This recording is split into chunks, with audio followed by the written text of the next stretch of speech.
Hello everyone and welcome to our latest Bank Holiday Monday historic weather video. So here we go again, it's August Bank Holiday Monday and it's time to bring you another historic weather video. This will be a direct follow-on from the last Bank Holiday Monday historic video that we did at the end of May, the late spring or the spring Bank Holiday Monday historic video was looking at 2019 to 2020. We got to the spring of 2020, that very, very warm, dry spring. We got to the end of May, and we stopped the video there, but we said that the next historic weather video would continue the story, would pick it up, and we would run through the rest of 2020 and into 2021. So I'm going to try and bring you as close to being up to date as we can with this video. So I'm going to try and bring back some memories. Have a lot to get through with this, so we're going to have to rattle through charts as quick as I can, but there will be, hopefully, a few memories brought back for you of the weather over the past few months, and yeah, I shall get on for that with that for you very shortly. So, just say that the first period today was, of course, our 7 a.m. Forecast. It may be Bank Holiday Monday, but we don't stop with the quick forecast at 7 a.m. So check that out if you have not yet done so. Thank you so much, everybody, for doing that. I hope you're having a lovely bank holiday. I'm always blown away that people want to spend, you know, an hour or so with me and with GavsWeatherVids on their bank holiday, you know, for their precious time. They want to spend some of that with me. So I'm always absolutely amazed and blown away that people do that. Thank you so much, everybody, and I hope you're having a lovely, lovely day. I'm going to say thank you so much to Trevor Harley and also to weathercentral.d, two resources that are very important for these historic weather videos. As I always say, I'm the smallest cog in the wheel, just the narrator bringing the story together, but it really is the charts from Weather Central combined with the information that you hear from Trevor Harley that makes the historic videos what they are. So thank you so much. Thank you so much to Trevor Harley and also to Veta, and you can find the link to both of those websites in the description with the video, so do check those out. I've whiled away many a rainy Bank Holiday Monday on those two websites, I can tell you that. So thank you to Trevor Harley, and also thank you so much to Vata as well. This Bank Holiday Monday Historic Weather video is going to be placed within the Historic Weather Videos playlist on the GavsWeatherVids YouTube homepage. It's going to be a long video. We're going to go through virtually a year's worth of data with this, so it will be a very long video. If you can't watch it all in one go, then you'll be able to watch it on demand via the playlist for Historic Weather Videos on the GavsWeatherVids YouTube homepage. Sit back, relax, enjoy, get yourself a comfy chair, a cup of tea, some nibbles, and we shall get on with it then. So I'll turn the webcam off, and we're going to begin exactly where we left off on. So we left off on the 31st of May. We're going to begin this historic weather video on the 1st of June, picking up exactly where we left off with that last historic weather video that we released back in May. So this is how meteorological summer of 2020 begins, with a large ridge of high pressure reaching in from the Atlantic through the UK and into northern parts of Europe as well. So we begin this June, this summer of 2020 on quite a warm, dryish sort of note. Trevor Harley writes that after the fine May, June soon became unsettled. So obviously this ridge isn't going to last all that long. It's a warm month. June 2020 has a central temperature of 15.3. Okay, let's go through and see what happens then. So here we go, 2nd of June, very early on in the month, high pressure is pulling out to our west. In comes much cooler and much more showering north to northeasterly winds. So yes, very, very quickly, the warm, dry spell that we had during May, you know, get to meteorological summer, and it's a thing of the past. We're into much, much cooler northerly winds, bringing showers or long spells of rain. And it's a proper northerly what we have here, actually, through the first week of June 2020. Look at that, real northerly plunge pushing down across the country. Let's have a look at the upper temperatures with that. They do look pretty cold across the northern half of the country for June. So yeah, proper chill in the air, and no doubt showers, long spells of rain in northern and eastern areas. Moving to second week of June 2020, we start to reach this area of high pressure. We'll try to reach this area of high pressure in off the Atlantic, but still pressure remains quite weak, really, with further showers, if not longer spells of rain. It's an area of low pressure forming over top of the country there on the 10th of June. And then that slips southwards into the Bay of Biscay. We pull in this strong and really quite cool northeasterly wind as well, but the low pressure sticks to the south, bringing further showers, long spells rain to some parts of the country. Meanwhile, further north and west, we're closer to this area of high pressure. So quite a cool and unsettled opening or first half to June 2020. However, it is going to get hotter. Trevor Harley writes there was a late heat wave. 32.6 degrees recorded at Heathrow on the 24th. We'll get down in a second, of course. And 33.4 degrees on the 25th, and it gets followed by a thundery breakdown. Overall, it was a slightly warmer than average June, actually quite significantly warmer than average for CET. I think, and it was much wetter than a typical June, with 144% of average rainfall. Sunshine was close to average, although it was dull in the west and central and eastern parts of Scotland. So, yeah, pretty unsettled month. Showers and longer spells of rain, quite cool as well. But we are going to start getting to that hotter spell from around now onwards. It's 20th of June, low pressure, quite a deep low in the Atlantic. But we are starting to get a ridge building up from the Azores just to our south and southeast. Here's the Azores high making its move, starting to push north. Let's have a look at the upper air temperature. See, this is the first push of real heat moving up from the south. First push of real heat of the summer, because we did have hot weather during the spring, really. But first real push of heat during the summer. Starting to push up from the south with plus 10 Celsius and plus 15 Celsius isotherms moving northwards. That's the 23rd of June. High pressure is sitting over Denmark and or Germany. Low pressure out in the Atlantic. Again, we are pulling up those very warm to hot southerly winds. If you have a look at the upper air temperatures again, see that the 15 Celsius isotherm is pushing northwards into some of the southeast parts. So a heat spike is moving up. This is something that we do see during this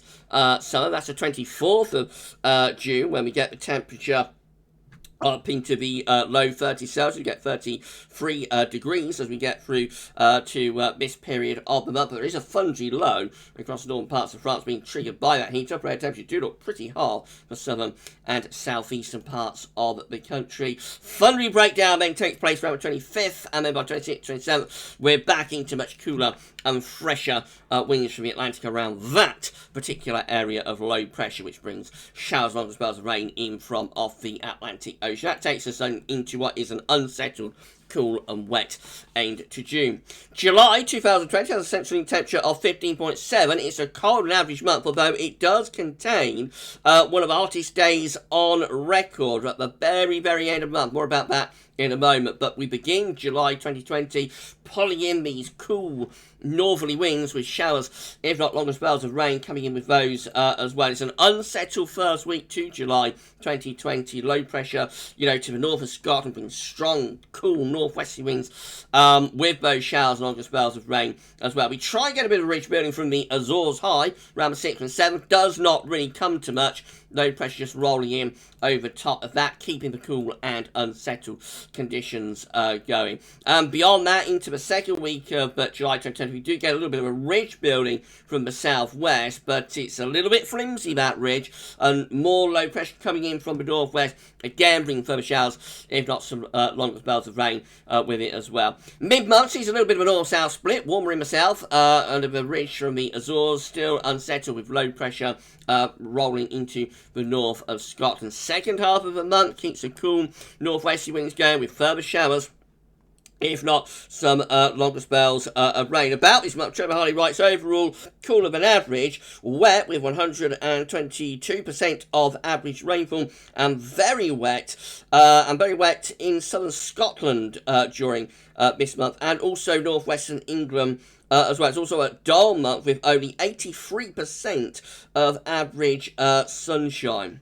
So, pretty bad July, actually, but in a moment, we're going to start to transition into another one of those heat spikes. So, we're still trying to get ridge from the Azores, and not really coming to much, though. Low pressure continually rolling in over top of that ridge. 25th of July, you've no sign of any sort of heat spike at all there, is there? It looks very, very cool and very unsettled, with low pressure temperature to the north and to the west of Scotland. Just look at the upper air temperatures. They're absolutely nothing to write home about at all, are they? Just, again, continuous low pressure coming in from the North Atlantic with further showers, if not long spells of rain. But into the closing days of the month, we're going to find a change as this ridge builds to our south. Have a look at the upper air temperatures. You'll see that while all this cool and unsettled weather has been going on across the UK, actually the heat has been really building across southern Europe. The Mediterranean looking very hot. Spain looking really hot with plus 20 Celsius ice there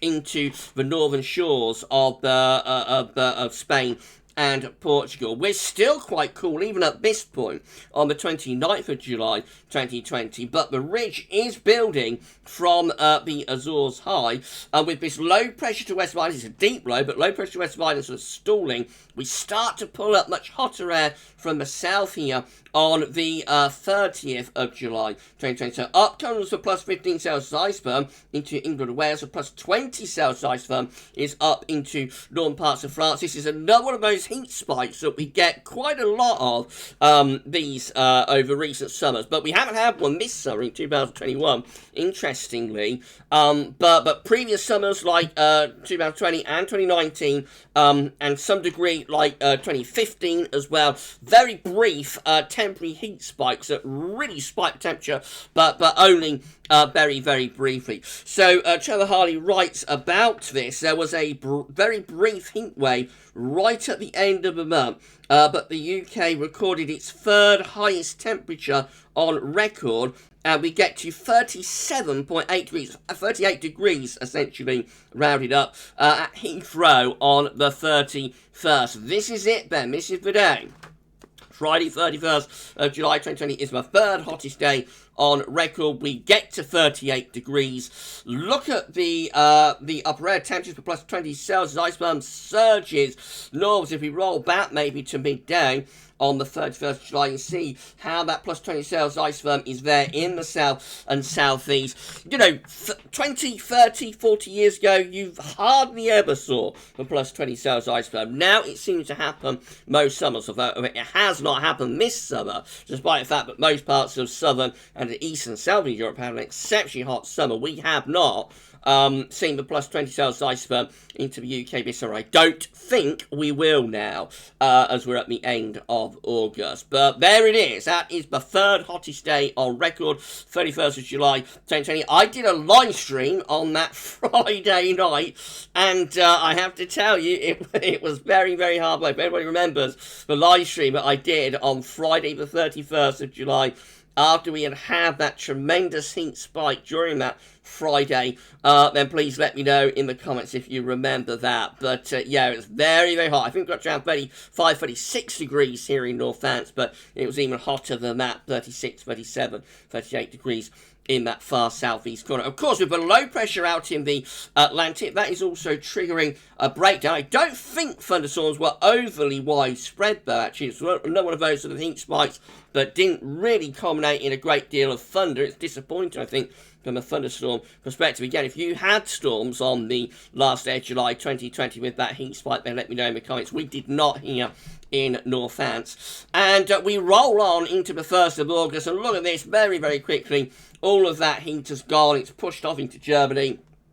We're back into cool westerly winds once again with low pressure to the north of Scotland. However, this is quite a warm month, July, August 2020. It has a centering temperature of 17.6. It's one of the warmest Augusts that we've recorded since 2003, although we did miss out on an 18 Celsius CET month, and certainly up to the middle of the month, it looked like it was odds on, really, for August 2020 to be our first sort of 18 Celsius CET August since July 2003. But somehow or other, it just didn't quite come off. It breaks down, the heat breaks down in the second half of the month. We actually go to quite a cool and unsettled second half of the month. Anyway, Trevor Harley writes about this month. After an unsettled start, it became very hot, particularly in the southeast. There was a notable heat wave mid-month, peaking at maximum temperature of 36.4 degrees, recorded at Heathrow on Friday the 7th of August, I think. The highest reading in August since 2013. So let's see how this happens. We start August 2020 on quite a cool and unsettled note with low pressure coming in off the Atlantic, but we're still trying to ridge up the Azores high, you'll notice. The Azores high is still looking quite ridgy there. But meanwhile, low pressure is out to our north and northwest of Scotland. Now, this is where the heat wave begins. So this is from the 5th through to the 6th of August 2020. Back comes that big area of high pressure over to the east of the country. Low pressure is out to our north and west. Upper air temperatures beginning to lift up once more. As we go through to the 7th of August 2020, yes, we are looking pretty hot, especially so in that southeastern corner. There's the upper air temperature showing that the plus 20 Celsius is once again knocking on the door of the south coast. The plus 15 Celsius is across many parts of England and Wales, most parts of France, Spain and Portugal, looking absolutely baking hot once again there. So at this point, 7th of August, you know, again, the temperature back into the low to mid 30s Celsius. Once again, it just carries on then, really, as we go through to the 8th. The high pressure sort of being reinforced by another ridge from the Azores. Looks like it could be a little bit thundering in the south and in the southeast too, but generally the hot weather is in that southeastern corner. It never really makes it up to Scotland, I don't think. Scotland tends to miss out. So I suppose what's happened this summer, where Scotland has had the best of the warmest of the driest weather, does kind of make up for what happened last summer, where Scotland pretty much missed out on it through most of the time. There's the upper air temperatures on the 9th of August 2020. Again, you see that plus 20 Celsius is just about making it into far southeastern corner, plus 15 Celsius very more widely across England and Wales. This particular day sees 34 degrees, and then 35 degrees, 25.5 is achieved the following day on the 10th. This is that day. So again, really hot temperatures here. Temperatures 34, 35 degrees widely across England and Wales. Gradually with time, it looks like pressure is beginning to weaken, so I imagine there were some scattered thunderstorms in the south, but probably not all that many of them. By this point, by the 10th, it looks like the warmth is beginning to actually make it up in towards Scotland as well. The 11th of August 2020 looks like that. Upper air temperatures again looking pretty hot across most parts of the country. It has got warmer in the northern half of the country as well, but the heat is very much in the south in particular. So Trevor Harley writes, the very hot spell, mostly located in the southeast, saw 5 tropical nights with I remember that. Heard a lot about that, didn't we? Tropical nights. I've never heard of those before. Tropical nights with minima above 20 degrees, making 6 for the year. 6 tropical nights during the summer of 2020. Therefore, the highest minimum being 22.3 degrees on the 8th at Langdon Bay in Kent. Before recent years, these were very rare, yet between 2008 and 2017, there were only 12 tropical nights in total. And then it becomes more unsettled at mid-month. Let's see how that happens then. So I remember those tropical nights. Do you remember those? Let me know in the comments if you remember the tropical nights. But up to this point, I'd never heard of tropical nights before, I have to say. It was like the latest sort of thing, wasn't it, in the media. But up to this point, the central temperature was running very high. I do remember that. I think the CET was well over 18 degrees, probably over 19 degrees even at this point. And it really did look odds on, you know, for an 18 Celsius CT August. We're up to the middle of the month now, still a ridge of high pressure over the country. Upper air temperature still looking very warm, but gradually the ridge is beginning to weaken. But up to this point, it looked odds on, actually, but we would get an 18 Celsius CT August, the first one since 2003. But then, going to the second half of the month, look what happens. A thundery breakdown is taking place. I remember this day I was live streaming the Sunday night live stream, or Sunday evening live stream on this day, Sunday 16th of August, and my word, were there some tremendous thunderstorms from this area of low moving up from south. We did not have any here in North Wales. We managed to miss them, but I know there was a lot of storms around the country. I think it was like in Ketchum that they got flooded out from those storms. But this is the breakdown to the hot first half of the month. And you'll see, but we're losing a thundery low now as we're moving up towards the 18th of August, but low pressure is starting to break in from off the Atlantic. And look at this, 19th to 20th of August. Clearly, we're in a very, very different regime now. Deep, or seemingly quite autumnal area of low pressure sitting to our west. And that's bringing a complete change in the weather. Upper air temperature still looking pretty warm, actually, up to this point. Still very hot over France and much of the continent. But we are very much changing the weather pattern at this point. So Trevor Hardy writes, it becomes more unsettled mid-month and often wet and windy. Overall, it was mostly much warmer than average month and slightly duller with 88% of average sunshine. It was a wet month with 133% of average rainfall. 103.8 millimetres of rain falls in the meteorological day ending the 13th in Staffordshire. And a provisional massive 239.9 millimetres. Wow, incredible. At East Warrington, or East Wretham, I think that is, in Norfolk on the 16th.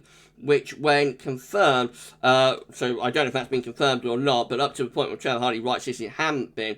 But when confirmed, will beat the 1924 record. Incredible. And obviously, that's down to thunderstorms, of course, during that thundery breakdown. Now, we go into a much more unsettled end to the month, and we start getting some named storms going as well, by the way. So this area of low pressure here, I think, around the 21st of August. This flattens off my runner beans from Thursday the 20th to Friday the 21st of August. This absolutely hammers them and flattens them. We have storms, Storm Ellen and also Storm France. I think this is probably Storm Ellen, this area of low pressure just here, and it's very, very much bringing gale force winds across the country. As I say, my runners got absolutely flattened. I did not have any runners in the autumn. Normally runner beans will go on through September, through October, till there's a frost, but my runner beans ended very, very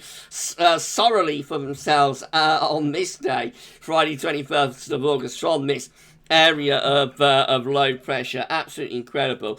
It just stays quite unsettled then, as we run into the final week of August. Another very deep area of low pressure, autumnal area of low pressure there on Tuesday 25th of August. I've got a feeling that's probably going to be Storm Francis. That again bring gale force winds, maybe even severe gale force winds. It's proper summer storm and lots of heavy rain coming in with that area of low pressure. And this is the reason that we just miss out on the 18 Celsius CET August, but looked absolutely odds on that we would get this final week completely hammers the CET and the overall temperature, and just very, very wet, heavy rain, strong winds, gales at times, and cool temperatures as well. Coming to month's end, and we're bringing the wind from a north to northeasterly direction, and we end the summer, meteorological summer of 2020 and August 2020 looking like that, building up a ridge from the Azores high once again. But this is a pretty cool ridge, so have a look at the upper air temperatures. You'll see that the upper air temperatures and surface temperatures are a great deal cooler. What a bizarre summer it was in 2020. Very, very strange summer, as was the summer before, actually. 2019 was a very strange summer as well. So they're like two sides of the same coin, really, I think. Summer 2019 and summer 2024 bear heat spikes and, tremendous heat potential, but also being very, very unsettled overall and quite wet and actually quite miserable, particularly for the northern half of the country. country. Anyway, that's the summer of 2020 done. I'm going to pause the video there. You get yourself a cup of tea or something a little bit stronger, maybe, whatever time you're watching this video. I don't know. I'll pause the video there. And when we come back, we're going to have a look at autumn and into winter. Wow. Of 2020. So I shall see you very, very shortly.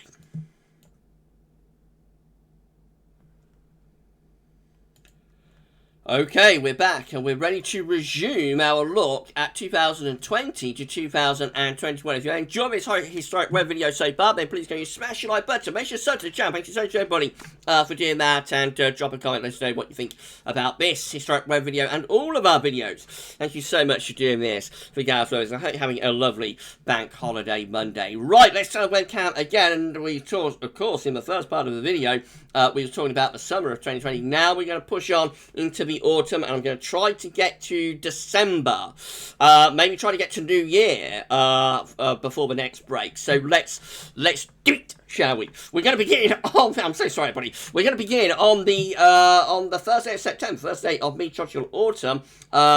Looks like this. So we're under a ridge of high pressure. It's mainly dry and quite warm in the south, but does look more unsettled in the north and west. Central temperature for September 2020 is at 13.9. Trevor Hardy writes that overall slightly warmer than average, but maximum were above average in the southeastern corner. It's a westerly start to the month. Let's see what happens then. So the ridge very quickly gets broken down, but tries to form on the 1st. So by the 3rd, we're into like a proper old westerly.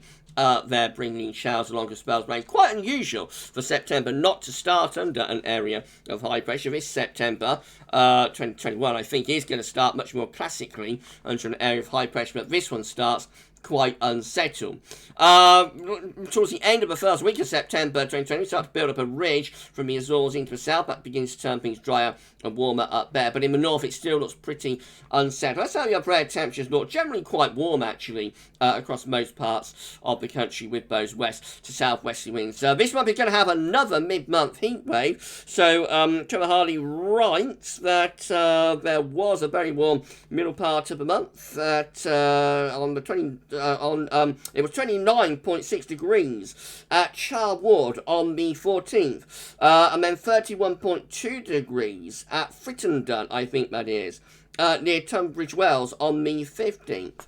So we get temperature back into the 30s through this middle part of September 2020. Let's see how that happens. It's via the Azores high again, sending a ridge into France and Germany. Low pressure out to the northwest. Up come those very warm to hot southerly winds, plus 15 Celsius iceberg, surges back northwards again, and the temperature pops back up into the low to almost mid-30s. There we are on the 14th of September. Again, high pressure centre over Germany and Poland. Low pressure out to west of Ireland. In between, we're drawing up those hot southerly winds. Again, the upper air temperatures do look very warm to hot across most parts of the country. 15th again.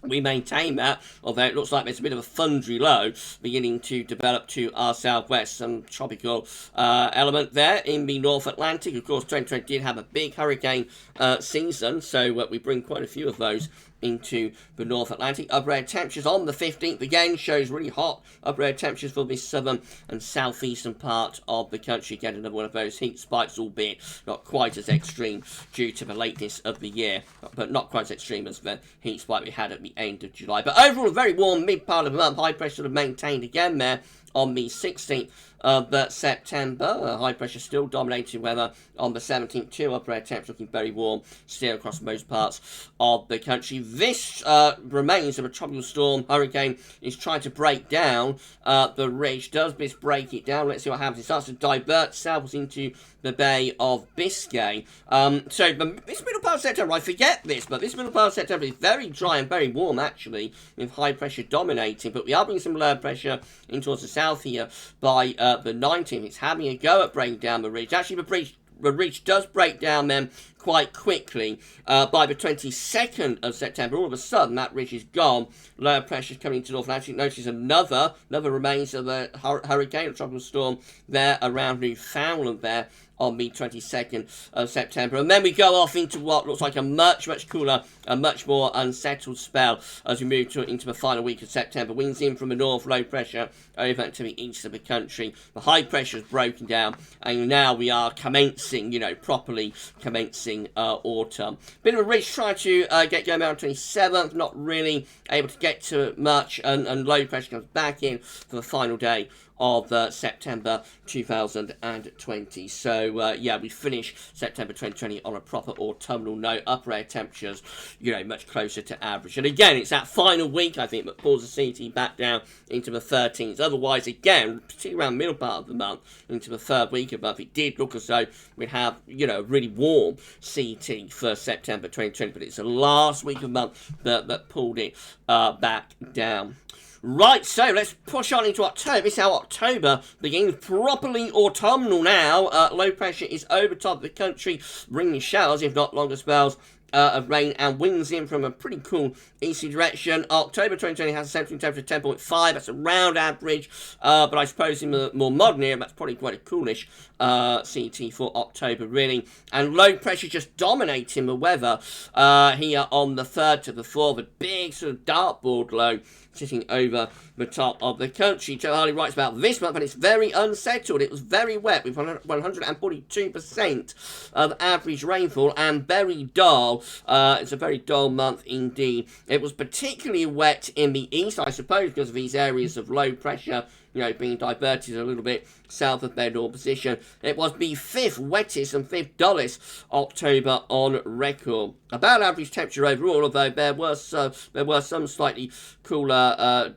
days and nights were slightly warmer than average. This is interesting, the 3rd of October, let's go back to this. The 3rd of October, this day, just here, this area of low pressure, has been declared the wettest day on average across the UK on record since 1986, with a nationwide average of 31.7 millimetres of rain. The highest temperature of the month is 19.1 degrees at Writtle on the 8th. So this day is actually one of the wettest days on record, unbelievably, for the UK, not in specific location, but the UK's wettest.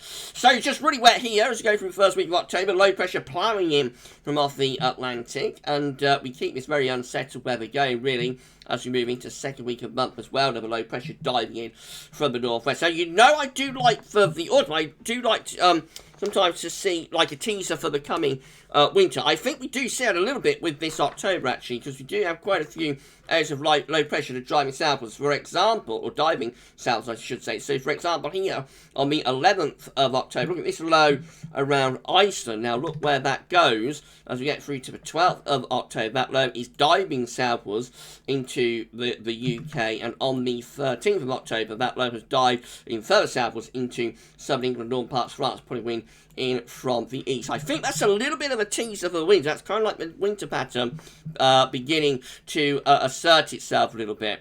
Around the middle part of October 2020, high pressure then ridges in from the north, turns as dry, but it's quite cool under that area of high pressure with winds coming in from an easterly direction. And high pressure for my birthday, 17th of October, when I did my birthday live stream.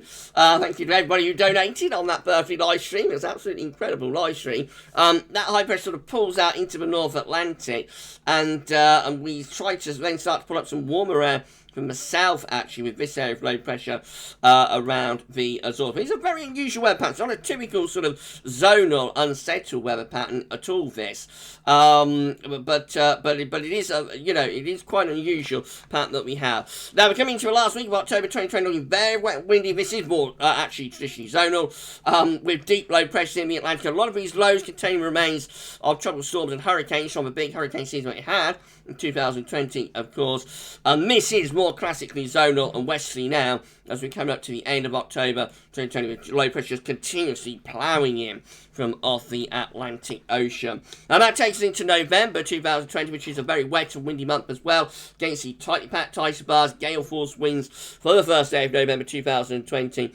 with showers, longer spells of rain. Trevor Harley writes about this month. Overall, quite a mild and dull month. It is a relatively dry month as well, although we started on a wet wind. It has a central temperature of 8.5, so it is a mild November that we have in 2020. We're beginning on an unsettled note, showers, longer spells, rain, but by the 4th to the 5th, high pressure has actually taken over, so that starts to dry things out, and we begin to turn a lot drier there. Moving into the end of the first week of October, so low pressure out to our west, high pressure to our east. Again, we're bringing up those winds from a southerly southwesterly direction. By middle of the month, we're into the middle part of the month. Low pressure is just coming back in from off the Atlantic as well. Further spells of rain, further wet and windy weather ploughing in from off the Atlantic, quite settled around the middle of the month. But then later on, the higher pressure begins to get going again in the south, turning things drier through there, but northern and northwestern areas looking a lot more unsettled, and that takes us through 2 months end when we start to build up high pressure to our east. So we begin to see signs of the Scandinavian high trying to get going, trying to get windy into the east. It's a failed Scandi high. It doesn't quite come off. It was a big, for a while it looked like we'll get windy into the east, have an easy for the end of November and the beginning of December, but it does not quite come off, and actually we finish up with high pressure just to our southwest. A little bit of a month to forget, I think, November 2020. And then we're into the beginning of meteorological winter, 2020-2021, and we're under a little ridge of high pressure here, first day of December, but deep low pressure around Iceland and Greenland. High pressure is beginning to pull out into the Atlantic. So very, very quick through the opening days of December 2020 we go. Really unsettled with this low pressure again diving southwards. Again, look how that happens. So that's the 1st of December 2020. The low pressure is around Iceland, where you expect it to be in a westerly zonal month. But the 2nd of December 2020 sees that low pressure beginning to elongate along the jet stream and start to move southwards. And then by the 3rd of December 2020, that low pressure is actually plunging southwards through the UK, bringing lots of heavy rain with it as well. But it is an unusual pattern, this, and you don't get this every winter by any means. Very often the low pressures will just stick around Iceland and keep the wind in from the west. The December 2020 has seating of 5.0. So Harley writes, overall milder than average, but it does have a cool first week from this diving low, of course. Then mild and windy, but it does turn colder in the final week. So let's see what happens here. So yeah, we've got a cool and unsettled, not particularly cold, not desperately cold. Let's look at the upper air temperatures. They're not desperately cold. They are quite cool through the first week of December 2020, and it is unsettled from these low pressures being on a southerly track. But as we go into the 2nd week of December 2020, then the jet stream begins to move northwards and the low pressures push back north into a much more typical position. So the 2nd week and middle part of December 2020 is much milder, much wetter, much windier, with winds tend to be in from a more classic sort of west or southwesterly direction. This mild, wet and windy weather carries on into the 3rd week of the month as well. So further showers, if not longer spells of rain, but all the time looking pretty mild, especially so for England and Wales, with these long fetched southwesterlies, keeping the temperature held right up. We're approaching Christmas. This area of low pressure brings an absolute deluge to the southern half of the country around the eve of Christmas Eve. Remember the Eve of Christmas Eve live stream? Who remembers? Eve of Christmas Eve live stream. What an incredible live stream that was. It's my longest ever live stream, over 2 hours. I live streamed into Christmas Eve, actually. I started it at 10 p.m, just after 10 p.m. on the 23rd of December, and I was still going after midnight, so I can say that I live streamed on Christmas Eve. But what a live stream that was. Absolutely amazing and incredible live stream on the eve of Christmas Eve. But this low brings an absolute deluge to the south. We start to pull in some colder air from the northeast as well. So this is the first sort of push of genuinely quite cold weather, actually, just before Christmas. This Christmas Eve itself, winds in from a northerly direction. Our air temperatures have gone cold. We push the -5 Celsius iceberg through the country for the first time in the winter, I think, or one of the first times through the winter. So we have a cold Christmas Eve, and I think it's even a little bit of snow across some parts of northern and northeastern Britain. It's a very, very, very brief cold snap. It does give us a frosty start to Christmas Day, but then Christmas Day very quickly reverts back into this milder push of westerly winds with high pressure to our southwest, low pressure around Greenland and Iceland. Very, very wet and windy on Boxing Day. That's Storm Bella in all her glory. So, Trevor Hardy writes, Storm Bella brought stronger winds, rain, cold, and some snow on the 26th, on Boxing Day. Overall, this is a wet month with 135% of average rainfall and slightly duller than average too at 93%, and particularly dull in the northern half of the country. The highest temperature of the month was 14.9 degrees at Prestatyn.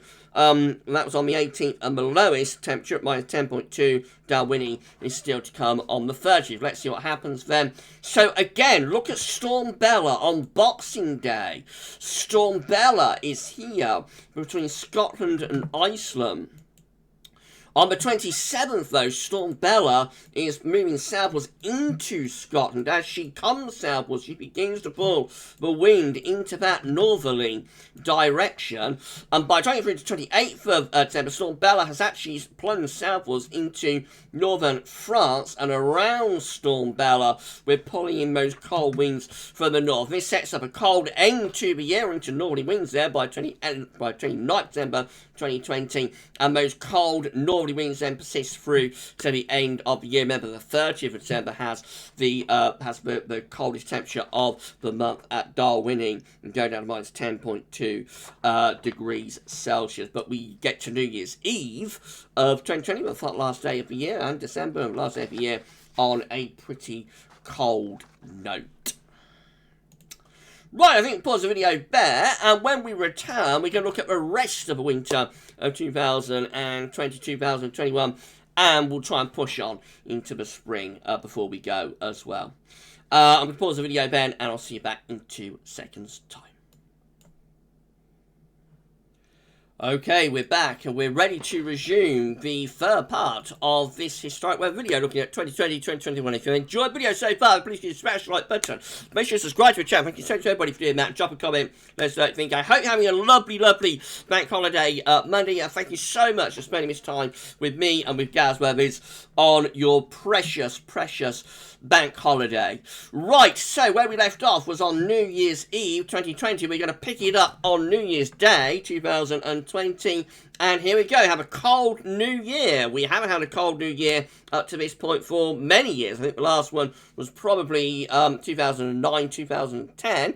Someone will correct me in the comments if I'm wrong about that, but I think it was. Here we go. We have a cold New Year for 2020, 2021. New Year's Day 2021 begins cold with winds in from the north. Look at the upper air temperatures. I mean, we're not overly cold. We have had a lot colder, a lot colder and snowier New Year's. But, you know, considering how mild the New Year's have tended to be over the past few years, this is a pretty cold. Actually, the cold air is moving southwards with that -5 Celsius isotherm. Trevor Hardy writes about January 2021, but it's a cold month, but there's a big north-south divide, with the south being mild and Scotland being very cold, locked into cold across Scotland through most of it. And usually there's more sunshine in January in Scotland than in England, making it the fourth sunniest January there since records began in 1919, while the southeastern corner of England only has 35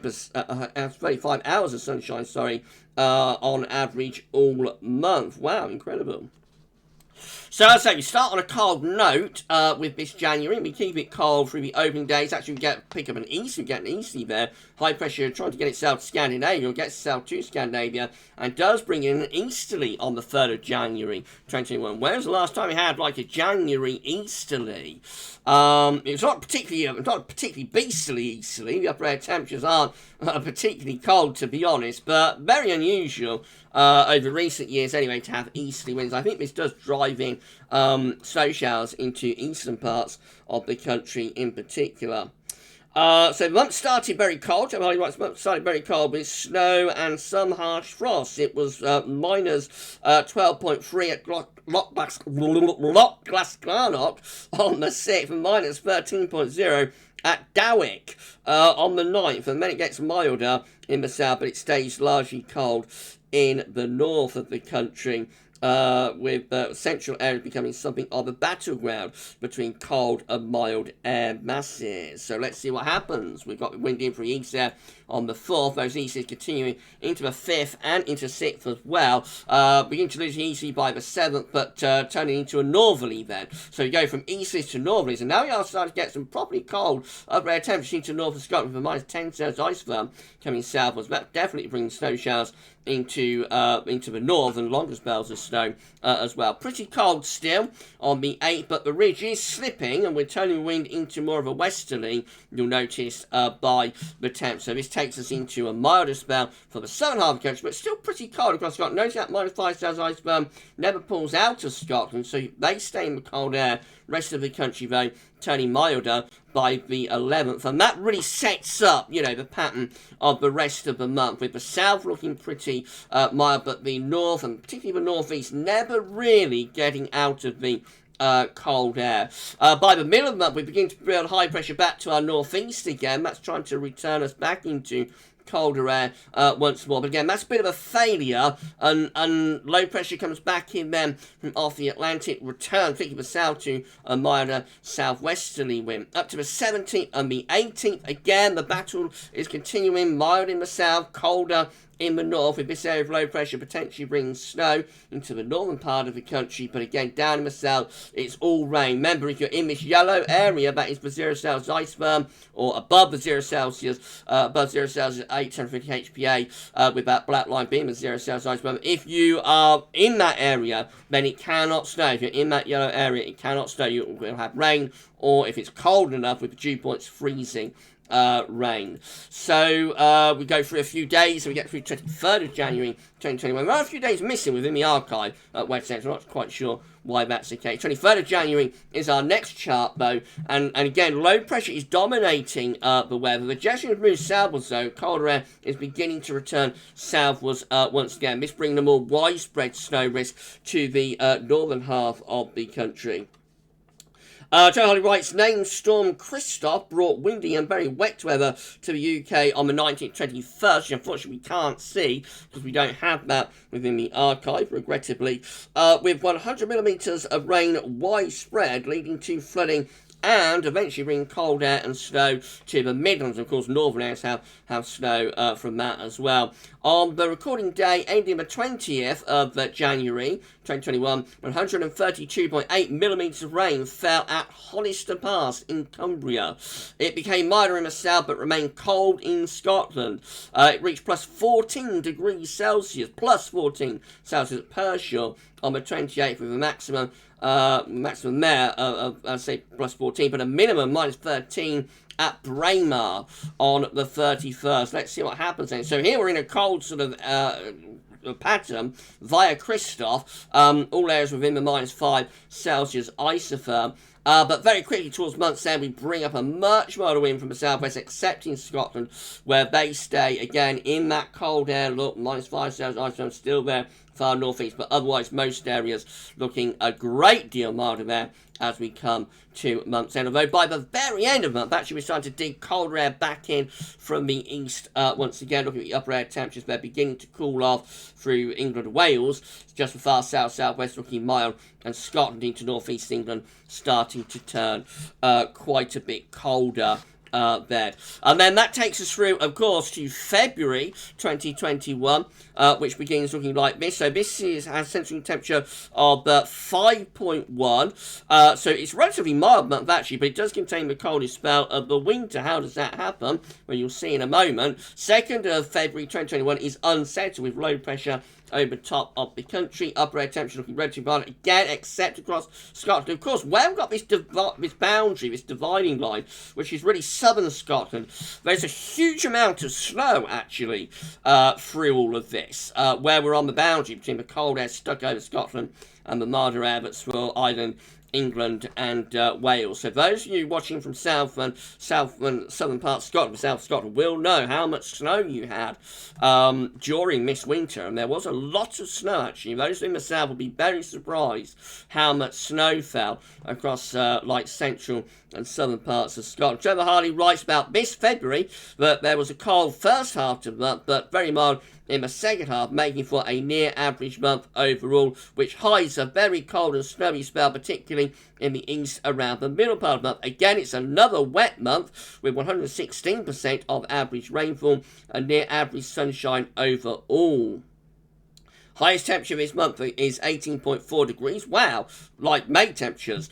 At Santon Downham in Suffolk on the 24th, and a minimum temperature of minus 23.0. Very, very cold actually. Minimum temperature at Braemar on the 11th. There's a snow depth of 38 centimetres at Boyne in Aberdeen on the 10th. 125 millimetres of rain falls in Cumbria on the 23rd to 24th. The far north of Scotland has a particularly sunny and dry, but also, of course, cold month, with Shetland being 54% sunnier than average. Let's have a look then. So, wet start with cold weather still maintained up in the north. As the upper air temperature shows Scotland cold, not as cold further southwards. But that low pressure is slipping southwards as we get through the 7th. High pressure taking over between Greenland and Scandinavia. Winds turning into the east. And this unleashes the coldest spell of the winter. Look at this, plus the minus 10 Celsius ice firm, I should say, pushing in from the east. In comes the minus 10, unleashing the beast there on the 7th through to the 8th. It's the coldest spell of the winter. It looks pretty locked in, that, doesn't it? That's the 8th of February 2021. That looks pretty locked in with that high pressure within the high latitudes. And again, the winds coming in from the Urals bring snow into the east. Sub-zero temperatures day and night, or almost sub-zero temperatures day and night, and just a really genuinely cold spell into the second week of February 2021. Again, there's the upper air temperatures, but minus 10 Celsius ice man pushed right away through the country. It's particularly snowing in that eastern part of the country. The blocking is beginning to fade out, though. We're going towards the middle part of February, blocking beginning to fade out, lower pressure starting to attack from off the Atlantic. The high pressure beginning to weaken further then. By the 13th, actually, the Atlantic is breaking through. Upper air temperatures lifting up even across Scotland, where you've been cold pretty much since the new year, across central, northern, eastern parts of Scotland anyway. It's beginning to get milder with those southerly, southwesterlies. And then that takes us into a much milder second half of the month, as I said. So after the coldest spell of the winter, from the 1st to the second week of February, second half of the month is much milder and Atlantic driven, with low pressures continuously piling in from off the Atlantic. All of that real long fetch southwest to bring the air all the way up from the Canary Islands. What a difference in just a few days. Exceptionally mild. Temperatures going into the mid to possibly upper teens Celsius. And we come to the end of the winter of 2020-2021 under high pressure. It's a warm ridge of high pressure, bringing a lot of dry and mild weather. And these dry and mild conditions continue really into March as well. So the high pressure does go a little bit further north. He's trying to pull something a bit colder in from the east there again at the end of at the beginning of March 2021. But basically that's kept at bay by the high pressure, sitting over the top of the country. And so we just go increasingly, or stay increasingly mild, just turn wet and windy there around the 10th. But again, it's all Atlantic driven, it's all mild stuff. So March 2021 has a CET of 7.2. It is quite a mild March following what has been, not desperately cold winter, except in the far northeast of Scotland, but definitely has been a colder winter than we have for a few years. The coldest winter since 2012-13, certainly, and colder than that, actually, across the north of Scotland. We were so close. Those of us across Ireland, England, and Wales, we were so close to a really, really cold winter. And, maybe it was a teaser winter. Maybe the winter of 2021-2022 we'll have even more in the way of cold weather, more evenly distributed, and maybe have more snow as well. We'll have to wait and see. We're beginning our winter updates in less than a week now, so not long to go. But yeah, you know, it's such a near miss for being a very cold winter. Snowy winter down in the south. Now we're into April. This is a cold April. Has central temperature 6.4. It's the coldest April since 1986. We begin with high pressure dominated weather, but as we get towards Easter, this is Easter Saturday, and through to Easter Sunday, we pull the high pressure northwards and we bring a cold front plunging southwards. I think I was live streaming Snow Watch on Easter Sunday this year, and this is a real potent northerly, look at this, real northerly blast here by 10 cells ice firm coming into the north. It's not been a long time since we've had an April northerly as cold as that. That's Easter Monday, 5th of April. Again, proper old northerly blast there. With minus 10 cells ice firm in Scotland. All areas with minus 5 cells ice firm. Snow into the north as well. Otherwise, it's a very dry April, as well as being the coldest April since 1986, and just regularly blocked with high pressure away to our northwest, winds in from the north. If this had happened in January, we would have had a very, very cold January, I can tell you that. But it happened in April and did deliver us the coldest April since 1986, but also a very dry April as well, with high pressure just continuously sitting across the northern and western parts of Europe, bringing again low temperatures, you know, temperatures below average, with a high number of night frosts as well, actually. But yeah, you know, it was a cold and dry month. Trevor Hardy writes about this month. So very cold, dry, and sunny, mostly anticyclonic with frequent northerly winds. There were an unusually large number of nighttime frosts, with a mean minima well below average. Nationally, on average, April was cooler than the March before it. Last time that happened was in 2012. It was the fourth driest since systemic records began in 1862. The southeast coast was particularly dry. Shoreham recorded less than 1 millimetre of rain all month. There was 152% of expected sunshine, just surpassing 2020. It was particularly sunny in the north, across northern England and southern Scotland. The highest temperature of the month, all month, was 21 degrees. That occurred on the 1st, before that northerly blast set in, I should say. And the lowest temperature of the month was minus 9.4. Wow, at Tulip Bridge on the 12th. So we end April 2021 on a cold note, winds in from the northeast, still with that northern blocking around Greenland ice. As I said, that happened 3 months earlier, then possibly we would have had a sub-zero CT January if that pattern had set up in January. It did not. It set up in April, but it did give us, so hard doesn't say this, perhaps a little bit surprising. I'm surprised Trevor didn't notice this, but it did give us the coldest April centering temperature since 1986. Well, and then finally we go through into May, which is also a cold month. May 2021 has centering temperature of 10.1, so it's below average. It's the coldest May since 1996, but this, rather than being a dry month, is also a very wet month. Look at this low pressure rattling in combination with northern blocking, really wet, windy and cold there on the 3rd of May 2021. May begins, May begins very cold and generally cold, windy, wet and dull. Unsettled weather continues until the final days of the month. Nationally, it was the coldest May since 1996, with the maxima were particularly low during this month. Many places saw double the average rainfall, with an average of 171% of average, making this May the fourth wettest since 1862. Incredible. Wales had its wettest May on record with 245 millimetres rain, as did Devon. Sunshine was in short supply as well, with only 86% of average rainfall, except across Northern Ireland, where it was a little bit sunnier through there. Right, so that's finished with my notes. Let's just go through then. Northerly winds on the 4th of May, 5th of May 2021, cold and wet. We keep these cold, wet conditions going on into the second week of the month as well. So continuous low pressure after the April dry spell. We have an exceptionally wet May, but also a cold May as well. and the low pressure just does not relent. It's there again on the 20th. Look at that. You look at that and think that you're looking at a chart in November or December or something, but that is the 20th of May. Looking absolutely dreadful. Gale force winds and heavy rain lashing the country. We keep this cold and wet weather going pretty much until we get to the last days of the month, when finally we get a break. High pressure begins to start ridging in from the Azores, starts to push northwards towards Scandinavia. This begins to lift the temperature back up closer to average. And look at this, we get to month's end, and we're actually into a warmer and drier spell of weather. Upper air temperatures finally looking respectable for the end of May, actually looking quite warm.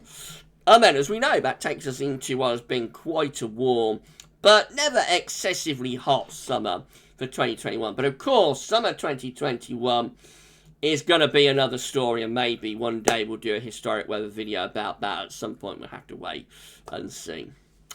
Okay then, well that's it. That is your historic weather video for this August Bank Holiday Monday. I hope you've enjoyed it. I hope it brought back some memories. Certainly brought back a lot of memories for me, for the live streams and whatnot, you know. And yeah, I hope it's been entertaining historic weather video. And thank you so much, everybody, for watching this and spending this time with me on your bank holiday money. I'm always blown away that people want to do that. So thank you so much to each and every one of you. And I hope you enjoyed this video.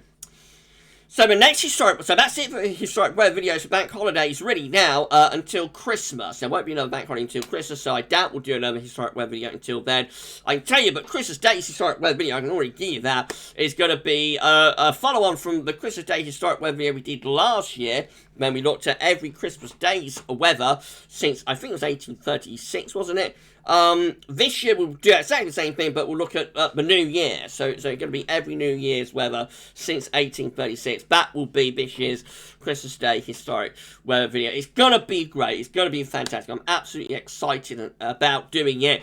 You know, the Christmas Day historic weather video was so good, and I can't wait to get started on this year's Christmas Day historic weather video, and it'll be absolutely epic. And I'm sure my good friend Sab is waiting to get his editing kit out and you know, start editing all of the video parts together as I do them, like we did last year. It's going to be great. I can't wait to get started on that. But that'll be for Christmas Day. Right, that's it, Ben. So how long have we gone on for? I think it's been about an hour, hasn't it? So yeah, it's an hour-long video. This a real epic, as it should be, on an August bank holiday. You enjoy the rest of your August bank holiday, please, everyone. And we'll be back to normal tomorrow with regular, you know, weather video uploads. I'm probably sleeping somewhere. If it's sunny, I'll be in the garden, passed out. If not, you know, I'll be in a cupboard at GavsWeatherVids Towers, passed out. But wherever you are on this bank holiday Monday, then just enjoy the rest of your day. And thank you so much, everybody, for watching. And to 1 hour, that's all for now. Thanks for watching. Bye for now.